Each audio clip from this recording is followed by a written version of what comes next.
Entonces les decía que estamos estudiando 65 profecías que están escritas en el Antiguo Testamento respecto a la persona de Cristo, y vemos cómo Dios en una manera muy especial las cumple. O sea que todo lo que el Señor profetizó en el Antiguo Testamento de Cristo, todo se cumple en el Nuevo Testamento. Y pues para nosotros los cristianos es de mucha importancia saber todo lo que es Cristo, porque nosotros estamos en Cristo. O sea que todo lo perteneciente a Cristo es de nosotros. Todo, sus riquezas, su sabiduría, todo lo que Dios ha provisto a través de Cristo es nuestro. Y por eso es que hablamos de vivir a Cristo. Hablamos de que Cristo sea nuestro amor, Cristo sea nuestra cordura, Cristo sea nuestra misericordia, Cristo sea nuestra inteligencia, Cristo sea nuestra sabiduría, Cristo sea nuestra relación, Cristo. Y eso es lo que hace que nos llamen cristocéntricos. Somos cristocéntricos. Esta semana o hace 10 días mataron a un joven que era muy famoso aquí en los Estados Unidos, y él se distinguía en hablar de Cristo, ¿verdad? Nosotros sabemos que muchas personas hablan de Cristo y a veces los critican porque como somos humanos tenemos defectos y a veces en algunas cosas no están de acuerdo con nosotros. Pero gracias a Dios que Dios en lo que siempre está de acuerdo con nosotros es que somos sus hijos y que somos cristianos y defendemos la fe, ¿verdad? Este muchacho lo usó mucho Dios para atraer a jóvenes a no avergonzarse del Evangelio, a que vivieran a Cristo. Y nosotros vivimos aquí en Estados Unidos y tenemos que darle gracias a Dios porque Dios nos trajo aquí a este país. Y no vayamos a ser como muchos que viven aquí y están en contra de este país, ¿verdad? Yo he conocido muchas personas que viven aquí y están en contra de este país. Yo no sé qué manera tienen de pensar, porque si nosotros vivimos aquí está nuestro corazón y aquí. Yo me recuerdo de yo tuve un patrón en Guatemala que siempre me decía, uno es de donde come, porque él nació en un departamento lejos de la capital, pero él se vino bien joven a la capital y en la capital fue muy sobresaliente, llegó a ser un profesional grandioso, y entonces él decía, yo soy de donde como, y si este país te da a ti para comer y para pagar tus biles, pues dale gracias a Dios, ¿verdad? Dios se agrada cuando nosotros somos agradecidos. Así que en este día que están teniendo ese funeral de este muchacho, oremos por su familia, por su esposa, para que Dios les consuele, porque sobre todo lo que él siempre proclamó fue que Cristo era el Rey de Reyes y Señor de Señores, y pues muchos no entienden a la gente de aquí, pero si cualquiera de otro país le fueran a invadir su país, yo creo que también se pondría a defenderlo, ¿verdad? Entonces tenemos que orar nada más y vivir muy sabiamente aquí, dándole la honra y la gloria a Dios. Mi cuñado, el hermano de la hermana Carrillo, el hermano Walter Márquez, él siempre nos ha enseñado a nosotros a darle gracias a Dios por habernos traído a este país.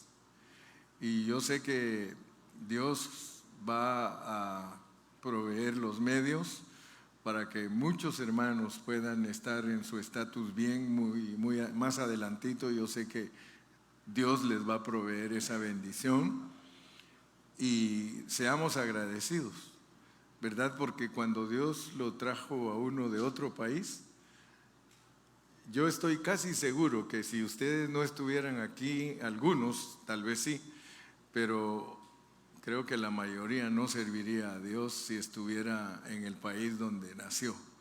estaría ahorita perdido o quizá ya se hubiera muerto. Ya una bala perdida le hubiera pasado por ahí. Pero démosle gracias a Dios, porque la realidad es esa, que Estados Unidos es el país de todos. Y aunque en este año se nos puso duro, sigamos orando. El Señor no nos deja nunca. Quizá en este tiempo usted no tenga un buen estatus migratorio, pero espérese, siga orando y va a ver que Dios se lo va a dar. ¿Cuántos dicen amén? Pero no los quiero poner tristes, ¿verdad? Sino que tenemos que darle gracias a Dios. Dice, dad gracias a Dios en todo, en todo. Y el Señor se va a glorificar. Entonces, estoy hablando de Cristo porque cada una de estas profecías habla de una característica de Cristo. Cada profecía tiene una característica de Cristo.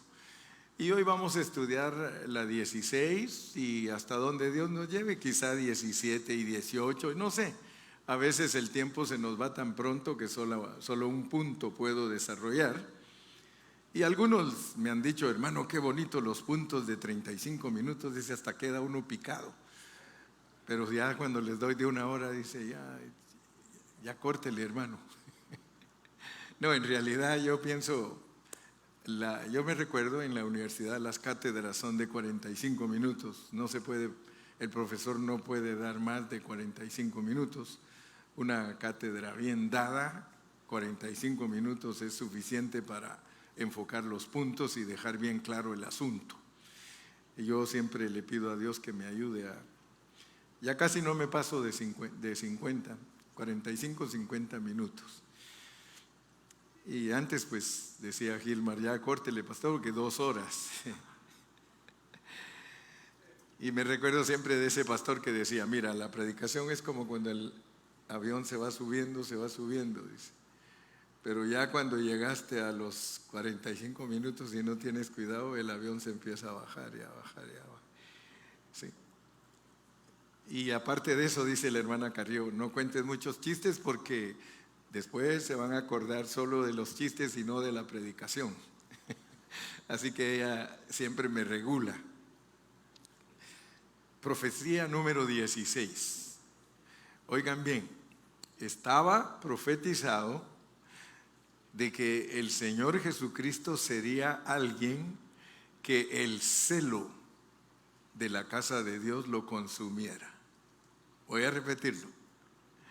Estaba profetizado que el Señor Jesucristo fuera una persona que el celo de Dios lo consumiera por el templo.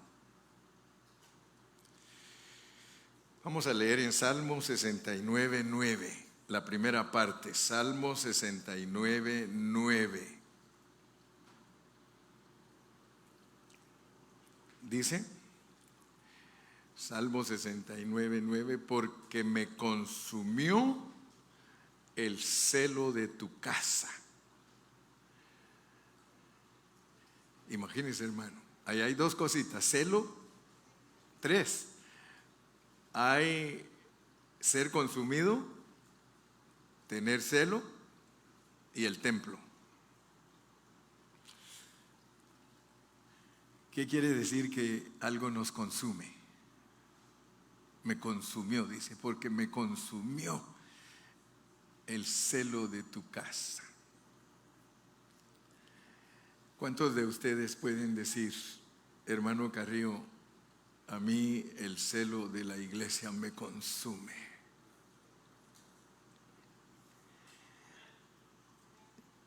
Cada semana llama que no va a llegar. ¿Usted cree que lo está consumiendo el celo? Cada semana, pastor, no voy a poder ir hoy. Y pasa otra semana, pastor, hoy tampoco puedo ir. Bueno, gracias a Dios por los que avisan, ¿verdad? Porque por lo menos digo, hay quienes avisan. Por ahí de repente oigo, dice, no, mejor que me regañen antes que avisar. Pero Empecemos hablando hoy de que hay un celo que lo debe de consumir a uno, porque esta palabra se cumplió. Esta palabra se cumplió. ¿Dónde se cumplió? Vayamos a leerlo. Vamos a Mateo 4, del 15 al 16. Mateo 4, del 15 al 16. Vamos a verlo, ahí se cumple. Mire, dice: tierra de Zabulón y tierra de Neftalí, camino del mar, al otro lado del Jordán, Galilea de los gentiles. Pero no era ese el que quería darle, era Juan 2, del 12 al 17. Juan 2, del 12 al 17. Ahí es donde se consuma, o ahí se cumple la profecía de que el celo de tu casa me consume. Dice: después de esto descendieron a Capernaum él, su madre, sus hermanos y sus discípulos, y estuvieron allí no muchos días. Estaba cerca la Pascua de los judíos, y subió Jesús a Jerusalén, y halló en el templo a los que vendían bueyes, ovejas y palomas, y a los cambistas allí sentados. Y haciendo un azote de cuerdas, echó fuera del templo a todos, y las ovejas y los bueyes, y esparció las monedas de los cambistas, y volcó las mesas. Y dijo a los que vendían palomas: quitad de aquí esto, y no hagáis de la casa de mi padre casa de mercado. Entonces se acordaron sus discípulos que está escrito: el celo de tu casa me consume. Wow. Fíjese que en su interior, en su corazón, el Señor llevaba un celo por el templo. Ese celo lo devoraba, ese celo lo consumía. Él era absolutamente para la casa de Dios. Amén. O sea que lo que nos demuestra Cristo a nosotros es que la casa de Dios era el deseo de su corazón. Ahora yo les pregunto a ustedes: ¿será que nosotros no tenemos que tener la misma actitud hacia la iglesia, la actitud que tenía el Señor Jesucristo hacia el templo? Si ya hemos entendido que el templo es una sombra de la realidad que es la iglesia. Ahora, ¿qué significa para nosotros? Porque yo sé que ustedes se imaginan a Jesús un ser lleno de amor, pero ¿se lo imaginan con un chicote? ¿Ustedes se imaginan que el Señor entrara aquí y que con unos dos angelitos tirara todas estas bancas y nos empezara a pegar con un chicote? Porque Él sabe leer nuestros corazones. Y Él sabe cuántos de nosotros realmente amamos la iglesia. El domingo pasado me dijo a mí Ramón: por favor, pastor, háblele a los de la alabanza acerca de cómo trabajar en equipo y que la prioridad de ellos sea la vida de la iglesia. Entonces nosotros tenemos al pueblo de Israel como un ejemplo, porque el pueblo de Israel llegó a amar a Dios y a obedecerle en las cosas que le mandaba respecto al templo. Si usted lee todo lo del templo, Él escogió sumo sacerdote, escogió sacerdotes, escogió ayudantes, escogió gente que tenía talento para hacer arte. O sea que todo lo del templo en el Antiguo Testamento era delicado. Usted puede leer, dice, arte fino. Eso es muy significativo para nosotros, porque el problema que tenemos nosotros es de que si no tenemos cuidado, nos volvemos los vendedores de palomas, nos volvemos los cambistas, nos volvemos todos esos mercaderes que estaban allí adentro del templo.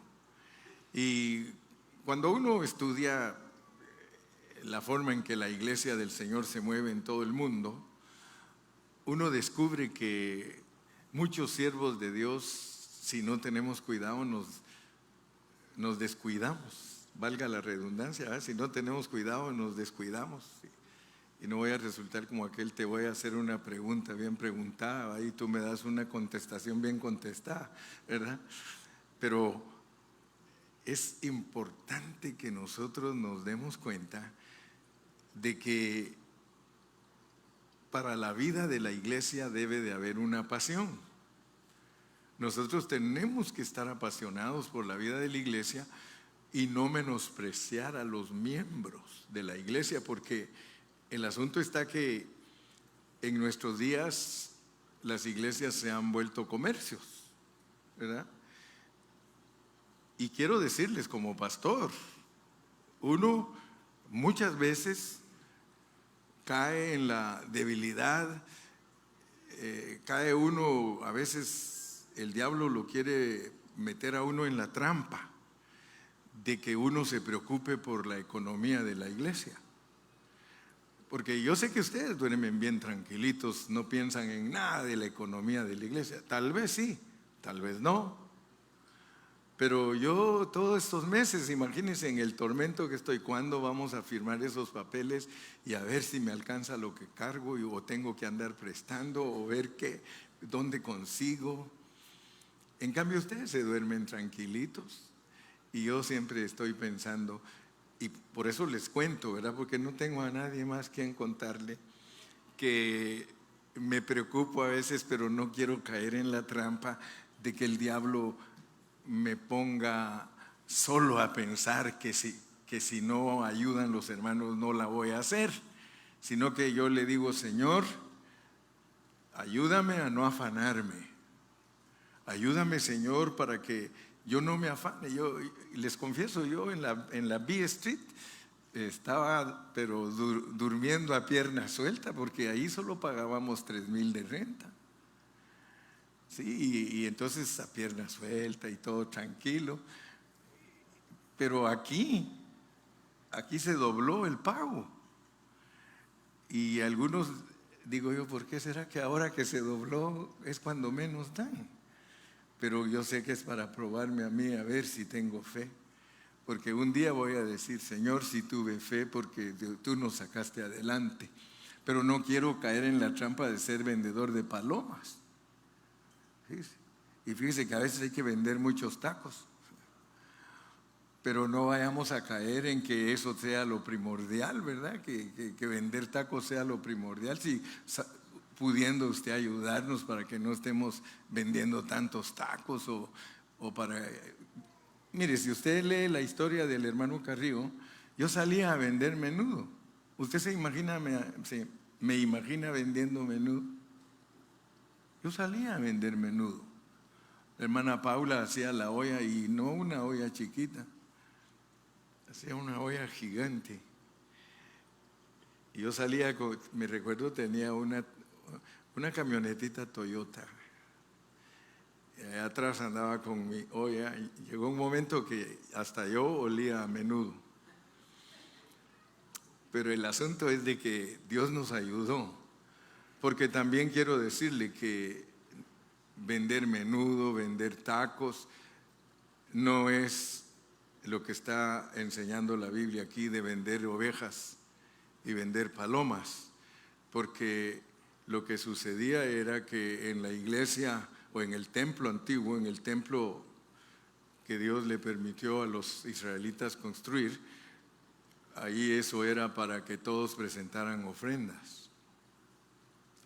Entonces le dieron más importancia a las ofrendas que la sinceridad del corazón. Entonces nosotros tenemos que aprender en el Nuevo Testamento a darnos a Dios sin que nuestros líderes les toque vender ovejas ni mucho menos estar cambiando pesos por dólares, ¿verdad? Porque los cambistas, solo imagínense, Cristo entró al templo y lo limpió y dijo: ¿por qué habéis hecho de mi casa cueva de ladrones? No tiene nada que ver en dar nuestro dinero para el servicio, hermano, no. Pero sí tiene que ver en que los pastores volvamos eso la prioridad.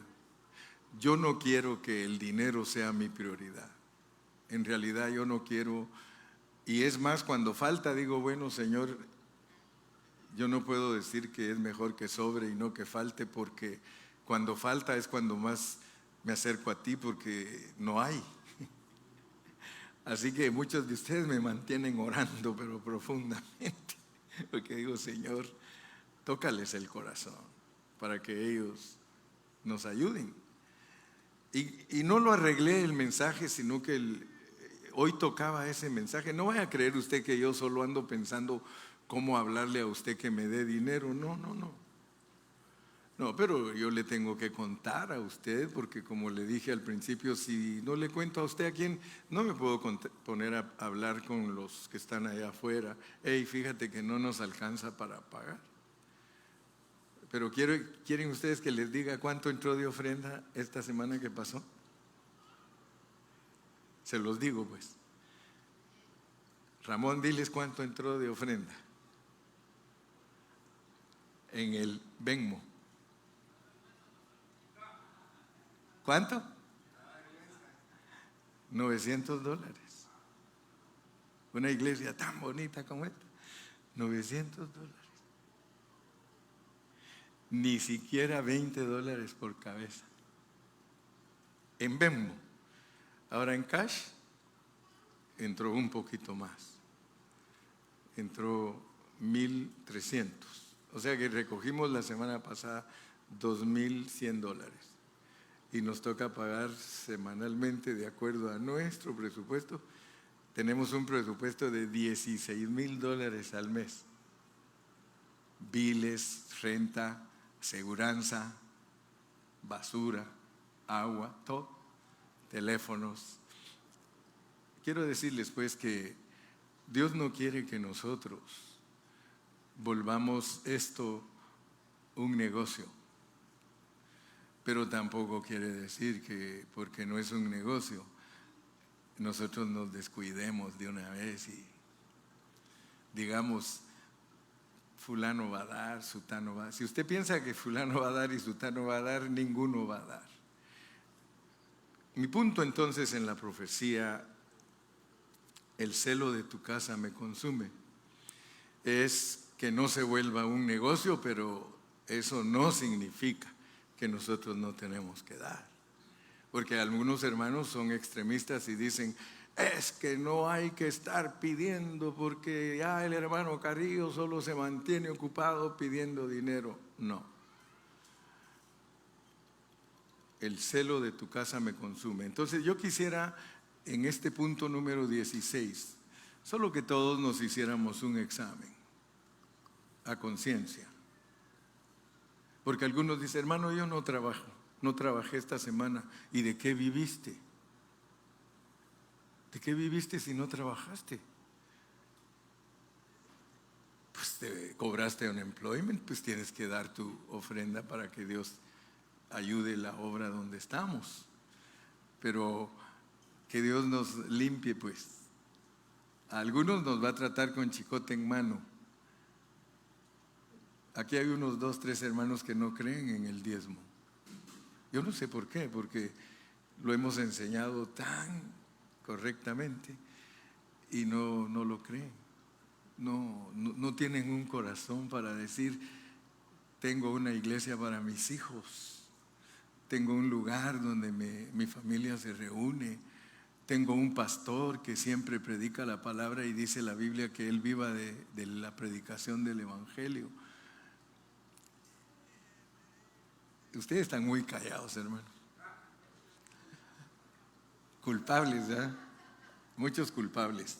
No, pero no lo hago para que se sienta culpable, sino para que sepa que Si nos volvemos comerciantes, Dios va a tratar con nosotros, si nos volvemos. Pero usted tiene que examinar, usted tiene que saber si el hermano Carrillo es un comerciante. Si el hermano Carrillo necesita que con chicote en mano el Señor le voltee las mesas. ¿Eso cómo se hace? ¿Cómo se hace para saber si el siervo que te cuida es un comerciante? Nunca he tenido Mercedes-Benz, nunca he tenido BMW, nunca, miren, de Toyota no paso. Y el Toyota es el carro de los pobres, así dicen, ¿no? ¿Por qué? Porque es el que primero se acaba la carrocería que el motor. ¿Verdad tú? Tú tienes un Toyotita y olvídate. Como que el Señor te dijera forever. Eso sí, el Toyota es el carro del cristiano porque es para siempre.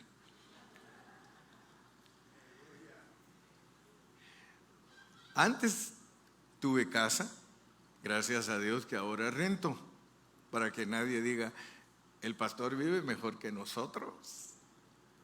Hace poquito me fue a visitar un hermano y ¿sabe cómo salió de mi casa? No es posible que nuestro pastor viva aquí en este. Le digo, déjame, estoy tranquilo, solo somos 2. Ustedes no caben porque ustedes son 6. Pero yo aquí quepo con mi esposa bien tranquilo y mis 2 chuchos. Contento, ahí estoy. ¿Pero por qué, hermano? Porque yo he aprendido que no debo ser comerciante, porque entonces Dios me va a sacar con chicote en mano. Entonces, gracias al Señor, porque en esa área podemos vivir a Cristo y usted vívala también. Sacrifíquese usted un poquito. Usted viva también la vida de Cristo con chicote en mano. Si usted cree que el hermano Carrillo es un comerciante en este ministerio, con chicote en mano, sáqueme. Tiene permiso de sacarme con chicote en mano, pero si usted mira que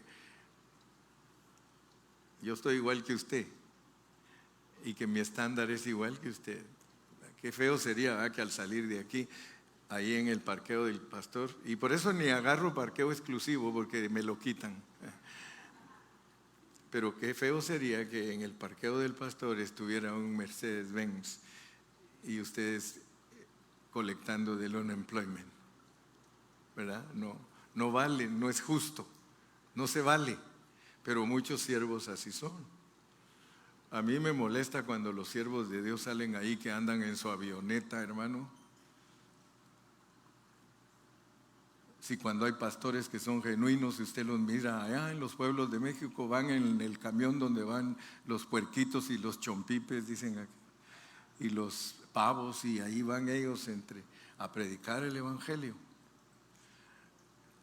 Hay hombres de Dios, hermano, hay hombres que realmente han tomado el ministerio con pasión, que el celo de tu casa me consume.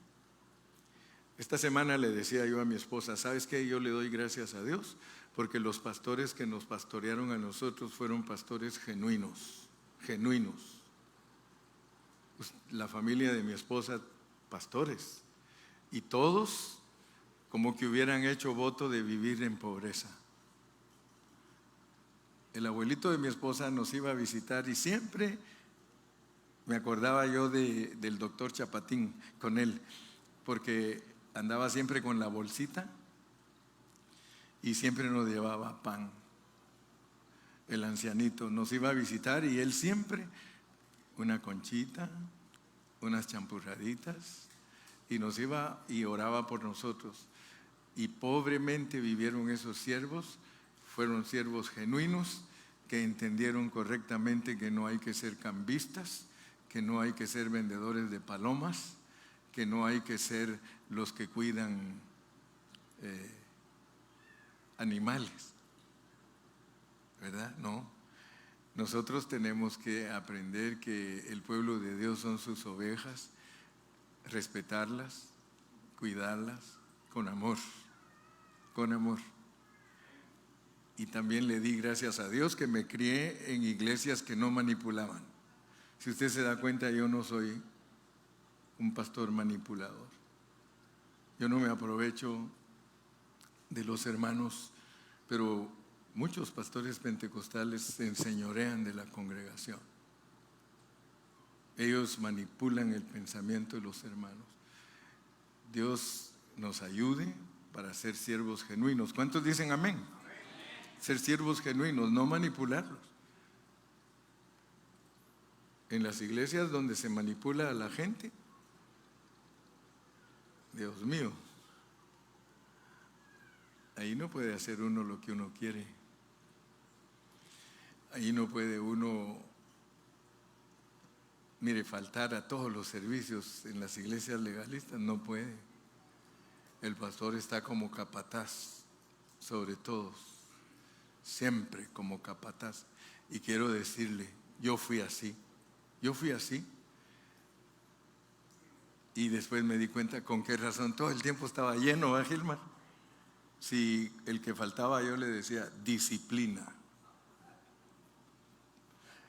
No, y si se portaban mal, la hermana Alba me ayudaba porque ella así decía, disciplina, pastor, disciplina, póngalo. No movía la boca, era buena ventríloga. Ese hermano necesita disciplina, pastor. Y a poner en disciplina. 3 meses de disciplina. Entonces, mis amados, por favor, apasionémonos. Que nos consuma el celo de su casa. Que nos consuma. O sea, decir nosotros, lo que Dios quería era gente que no estuviera comercializando. Es todo. Que no nos comercialicemos. Fíjese que yo nunca había sido encargado de tener dinero en mis manos. Y estas últimas semanas, estos últimos meses, pues he tenido el dinero que es de esta iglesia.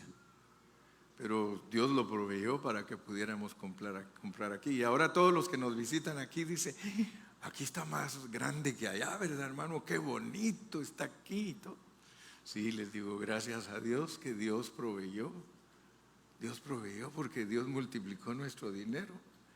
Y dentro de 2 meses más, el 24 de noviembre, nos toca entregar 2,080,000. 2,080,000. Eso tengo que entregar el 24 de noviembre. Y le doy gracias a Dios porque yo digo, Señor, los que se han preocupado me ayudaron a pagar allá. Y como dijo la hermana Mary un día, dijo, gracias a Dios por usted, pastor, porque todos los pastores solo rentan. Y nosotros juntamos dinero para comprar.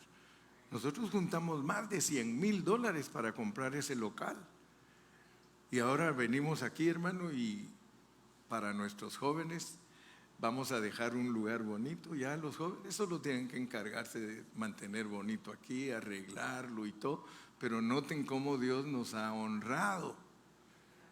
Si yo me hubiera puesto a comercializar, y doy testimonio de esto porque para algunos de ustedes tal vez el enemigo los ha engañado, que no me ayuden económicamente, tal vez, yo no sé.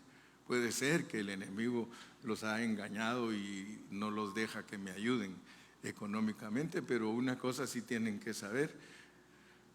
Y me gusta esto de los americanos, porque los americanos, cuando le van a dar un trabajo a uno, casi no le piden carta de recomendación, casi no, sino que ellos dicen, quiero saber quién eres tú, dime quién eres, qué sabes hacer, y lo entrevistan a uno, dice, porque lo que tú digas es lo que yo voy a creer que tú eres. Porque en una carta uno puede poner ahí que la persona es súper y todo, y pasados 6 meses lo deja uno en vergüenza porque él le va a decir al patrón, todo lo que pusiste en la carta de él es mentira, mira lo que es este individuo. En cambio, cuando uno mismo es la recomendación, entonces yo me recomiendo y yo les digo, mire, confíe, yo sé cómo se multiplica el dinero, porque cuando uno no se lo roba, como dice Bukele, alcanza para pagar todo. Pero cuando se roban el dinero no hay para pagar nada. Entonces, gracias a Dios que Dios ahora nos está enseñando a no comercializar. Esa es la profecía que se cumple en nosotros, en Cristo. Cristo la cumplió, Él tenía un celo que lo consumía, lo devoraba, o sea que el templo era tan importante para que se honrara ahí, porque Él dijo: no hagáis de la casa de mi Padre mercader o mercadería. ¿Por qué? Porque mi casa, casa de oración, será llamada. Allá era para ir a orar, pues obligadamente había que ir y presentar sacrificios, obligadamente, porque el que no cumplía con eso le caía la ley. Ahora no. Ahora yo, cuando les digo que vengan a orar, los ruego. Yo los ruego, le digo: venga, hombre, venga a ayudarnos a orar. Pero tampoco está obligado. Tampoco está obligado. Pero Él quiere que usted sea una casa de oración. O sea que su naturaleza: no deje de orar cuando come, no deje de orar cuando se acueste, no deje de orar con sus hijos, no deje de orar con los hermanos cuando se reúna. Dele gracias a Dios. Eso es la casa de oración. No vaya a creer que yo en mis legalismos le voy a decir a usted que venir los martes, que eso es la casa de oración. No, la casa de oración es usted. Y ya, si le dan ganas de venir a acompañar a los dos pelones, porque a veces dos pelones estamos en la oración nada más, pero otra cosa que usted debe saber: aquí se ora por usted. Aquí se ora por usted. Y si muchas cosas no le han ido mal, es porque aquí se ora por usted. Aquí hay hermanos que por nombre, yo soy testigo: Señor, bendice a fulano de tal y a su esposa y a sus hijos. Bendice a sutano, bendice a mengano.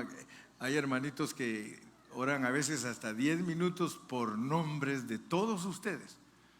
Fili, aquí se ora por ti. Aquí se ora por ti.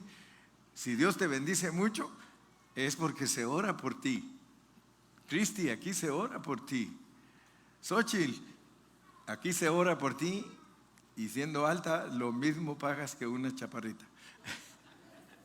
Pero aquí oramos por todos. Oramos por todos. Entonces, gracias a Dios que hay un grupito que se encarga de que haya un celo en la casa del Señor. El celo de tu casa me consume. ¿Sí? Jarito, yo oro por ti. ¿Sí? Oro por tu esposa. Yo oro por mi hermano José, por mi hermana Olivia, por mi hermano Tocayo. Oro por Amílcar, oro por su yapa, sus hijos, sus nietos. ¿Sí? Vicky, nosotros oramos por ti. Perlita, nosotros oramos. ¿Ves? Si Perlita viene a orar y ella sabe que no estoy mintiendo, ¿verdad, hermana Perlita? Yo no estoy mintiendo. ¿Sí?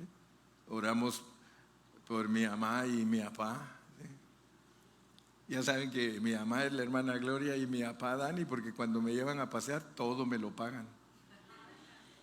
Por eso yo le digo: usted es mi mamá y tú eres mi papá. Y por eso ella me molesta, porque dice: ¿cómo lo quiere su papá? ¿Sí? Yo tengo muchos aquí que me quieren mucho, que me aman, y yo los miro como mi papá y mi mamá. ¿Sí? Y no los estoy preparando porque ya mero va a ser el día del pastor, ¿verdad? Pero sí, por favor, no se les olvide la profecía número 16: el celo de tu casa me consume. El celo de tu casa me consume. El Señor Jesús es celoso por la iglesia. Él quiere que yo los ame a ustedes y que ustedes me amen a mí. Él quiere que usted ame a todos los hermanos y mire, pídale a Dios, porque eso es lo que como cuesta que se nos quite el hablar mal el uno del otro. Si nosotros decimos que nos amamos, nosotros no tenemos que hablar mal del uno ni del otro, hermano. El celo de tu casa me consume. Mire, yo he descubierto que Cuando uno ora por los hermanos, no es capaz de hablar mal de ellos, porque no puede ser que uno esté orando que Dios los bendiga y por el otro lado nosotros metiéndole zancadilla, ¿verdad que no? No es correcto. Entonces, si nos volvemos una iglesia apasionada, una iglesia con celo, una iglesia que nos consuma, no nos andamos preocupando de que fulano esto, fulano, sino orar, orar, orar. Hermano, nadie puede cambiar a nadie si Dios no lo cambia. Nadie. Por eso usted solo ore. Cuando le pongan chismes enfrente, diga: estoy orando porque hay un celo que me consume. Estoy orando. Porque mire, el diablo usa a algunos como culebritas, como serpientitas. ¿Ha visto la lengüita de la serpiente? Tiene dos, ¿verdad? Y cada vez que la sacas le muestra a uno que tiene doble. Porque solo la lengua de la serpiente puede hablar bueno y malo. Bueno y malo. Pero si usted no es serpiente, usted se deja llevar por la vida. Y la vida no tiene lengua doble. Un tiempo atrás no sé si me molestó o me produjo repudio, pero vi cuando una muchacha sacó la lengua y la tenía cortada de en medio y dije yo, esta muchacha de serpiente se está disfrazando. Ustedes ya saben que hay muchas personas que se cortan la lengua a la mitad y luego se la enseñan a la gente, imagínense, puras satanases. Yo no la tengo cortada. Algunos por molestar, a veces yo les enseño la lengua. Por molestar, digo, Ya saben que los niños cuando pelean enseñan la lengua, ¿eh? Cuando uno pelea enseña la lengua. Profecía número 16, ¿cuál es? El celo de tu casa me consume. Ojalá pues nunca se les vaya a olvidar que el cumplimiento de eso es que es una iglesia que vive apasionada, que tiene su corazón en lo que Dios la ha puesto a hacer y que reconoce su responsabilidad ante los hermanos y ante el pastor y ante Dios sobre todo. Mi responsabilidad, Señor, mi responsabilidad. Y quiero que sepan, porque a veces si no les cuentan, si quieren le preguntan al tesorero. Yo soy un pastor que el primero que diezma soy yo. Yo diezmo porque no puede ser que yo le pida a usted que usted ayude si yo no ayudo. De todo lo que Dios me da a mí, no va a creer usted que yo no doy. Pregúntele si se atreve, pregúntele, diga: hermano Carrillo, ¿cuánto da, hermano, al mes el hermano Carrillo? Y él le va a decir: el hermano Carrillo da esto. Porque yo aprendí desde chiquito que cuando uno no diezma, su dinero es maldito. Su dinero, no usted, su dinero es maldito. Y Dios bendiga a aquel hermanito que allá en un pueblo, allá en las brisas, entre Jalisco y Michoacán, yo aprendí con él algo bien bonito. Me dijo: hermano Carrillo, yo he aprendido a vivir con 90 centavos benditos que $1 maldito. Si tú le quitas 10 centavos a tus dólares, se vuelven benditos. 90 centavos benditos son mejor que $1 maldito, porque el dólar maldito no alcanza, hermano. Y vas a trabajar y trabajar y trabajar y nunca tendrás. Pero si vives con 90 centavos, te va a abundar. Te va a abundar. Porque lo de Dios abunda. Hay muchos hermanitos que yo digo: qué malos son. ¿Cómo me van a decir que esto ganan? Dan una cantidad que yo sé que no ganan eso. Pero dan tan poquito, hermano. Y por eso están escasos. Ay, me encanta predicar de esto para ver si así los toca Dios algún día. Háblanos, Señor. No, ya paro ahí. Profecía 16, el celo de tu casa me consume. El celo de tu casa me consume. Mejor me pongo a orar por Yesenia porque yo a ustedes ya los miro muy serios. ¿Dónde está Yesenia? ¿Ya se fue? Tráiganme a Yesenia para orar por ella.